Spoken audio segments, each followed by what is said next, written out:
তো যার ভিতরে এই 4টি শর্ত পাওয়া যাবে তার উপরেই কুরবানি ওয়াজিব। 10 জিলহজ থেকে 12 জিলহজ সূর্যাস্ত পর্যন্ত নেশাব পরিমাণ সম্পদের মালিক থাকবে, চাই সে পুরুষ হোক আর নারী হোক, তার উপর কুরবানি করা ওয়াজিব। নেশাব পরিমাণ সম্পদ হচ্ছে। আসসালামু আলাইকুম ওয়া রাহমাতুল্লাহি ওয়া বারাকাতুহু। আজ আমরা জানব কুরবানি কার উপর ওয়াজিব। প্রিয় দর্শক, আমার হাতে একটি কিতাব দেখতে পাচ্ছেন। এই কিতাবটির নাম হচ্ছে কিতাবুল মাসাইল। বর্তমানে আমাদের হযরতুল আল্লাম সালমান মানসুরপুরি হাফিজাহুল্লাহ এর সংকলিত একটি ফতোয়ার কিতাব। এই কিতাবের মধ্যে উনি 4টি শর্তের কথা উল্লেখ করেছেন। তো যার ভিতরে এই 4টি শর্ত পাওয়া যাবে তার উপরেই কুরবানি ওয়াজিব। উনি এটি হচ্ছে 2 নম্বর খণ্ড 300 নম্বর পৃষ্ঠায় কুরবানি কা উজুব এই অধ্যায়ের মধ্যে উনি আলোচনা করেছেন। আসুন আমরা একটু সেখান থেকে জেনে নেই। কুরবানি কে উজুব কি শরায়ত হাসবে জাইল হ্যায়। কুরবানি ওয়াজিব হওয়ার শর্ত নিম্নে উল্লেখ করা হচ্ছে।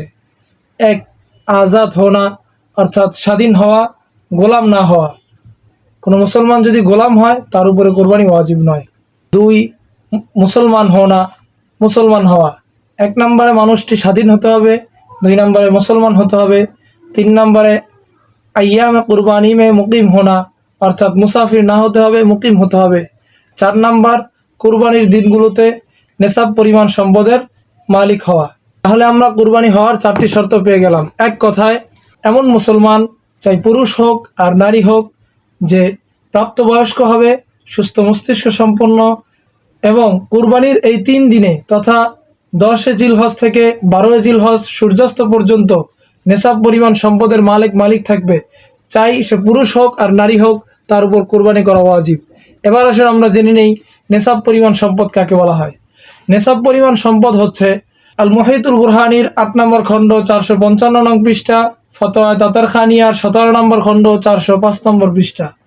এই কিতাব সহ বিভিন্ন কিতাবের মধ্যে এসেছে নেশাব হচ্ছে স্বর্ণের ক্ষেত্রে 7.5 বড়ি আর রূপার ক্ষেত্রে 52.5 বড়ি। টাকা পয়সা অথবা অন্যান্য বস্তুর ক্ষেত্রে নিসাব হলো 52.5 বড়ি রূপা। অর্থাৎ কোনো ব্যক্তির কাছে যদি 7.5 বড়ি স্বর্ণ অথবা 52.5 বড়ি রূপা এই পরিমাণ সম্পত্তি থাকে, তাহলে তার উপর কুরবানি করা ওয়াজিব।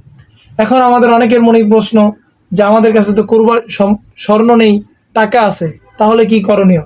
বলছে টাকা এবং সোনা অথবা রূপা কিংবা টাকা পয়সা এগুলোর ক্ষেত্রে নিসাব হচ্ছে, আর অন্যান্য বস্তু এগুলোর ক্ষেত্রে নিসাব হচ্ছে 52.5 বড়ি রূপার মূল্য। তথা কোনো ব্যক্তির কাছে যদি 52.5 বড়ি রূপার মূল্য থাকে, তাহলে এমন ব্যক্তির উপরেও চাই তার কাছে স্বর্ণ থাকুক আর না থাকুক, তার উপরে কুরবানি করা ওয়াজিব। আবার কোনো ব্যক্তির নিকট স্বর্ণ রয়েছে 2 বড়ি, রূপা রয়েছে 3 বড়ি। এখন দেখা গেল স্বর্ণের মূল্য এবং রূপার মূল্য যদি একত্রিত করা হয়, তাহলে এই মূল্য দিয়ে 52.5 বড়ির উপর ক্রয় করার টাকা হয়ে থাকে, তাহলে তার উপরও কোরবানি করা ওয়াজিব। কোনো ব্যক্তির কাছে 1 বড়ি স্বর্ণ রয়েছে আর বাকি কথার কথা 50,000 টাকা রয়েছে, তো এখন তার নিকট এই 50,000 টাকা আর যে 1 বড়ি স্বর্ণ রয়েছে, এই স্বর্ণের বড়ি এবং এই টাকা যদি মিলানো হয়, তাহলে সে 52.5 বড়ি রূপা কিনতে পারে। এমন ব্যক্তির উপরও কোরবানি করা ওয়াজিব। কারো নিকট 52 বড়ির কম রূপা রয়েছে, কথার কথা কারো নিকট 6 বড়ি স্বর্ণ রয়েছে আর তার কাছে 1 বড়ি রূপা রয়েছে। এখন এই 6 বড়ি স্বর্ণ আর 1 বড়ি রূপা মিলাইলে দেখা গেছে 52.5 বড়ি রূপা কিনতে যেই টাকা প্রয়োজন তার থেকে অনেক বেশি হয়ে যায়, তাহলে এমন ব্যক্তির উপর কোরবানি করা ওয়াজিব। এক্ষেত্রে প্রয়োজন অতিরিক্ত যত বস্তু রয়েছে সবগুলোই নেশাবের অন্তর্ভুক্ত। যদি কারো নিকট শুধুমাত্র স্বর্ণ থাকে, কোনো রূপা নাই, কোনো টাকা পয়সা নাই, সেক্ষেত্রে স্বর্ণের হিসাব করতে হবে। আর যদি স্বর্ণের সাথে সামান্য পরিমাণ স্বর্ণ সাথে যদি 1000 টাকাও থাকে, 100 টাকাও আছে কারোর কাছে অতিরিক্ত প্রয়োজনের, এখন দুইটা মিলালে যদি তার 52.5 বড়ি রূপার দাম হয়ে যায়, তাহলে এমন ব্যক্তির উপর কোরবানি করা ওয়াজিব।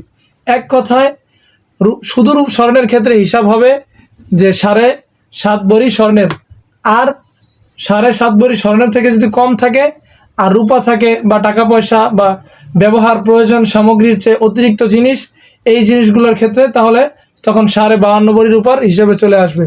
আল্লাহ তাআলা আমাদের সকলকে সঠিক বুঝ দান করুক এবং সকলকে সঠিকভাবে কোরবানি করার তৌফিক দান করুক।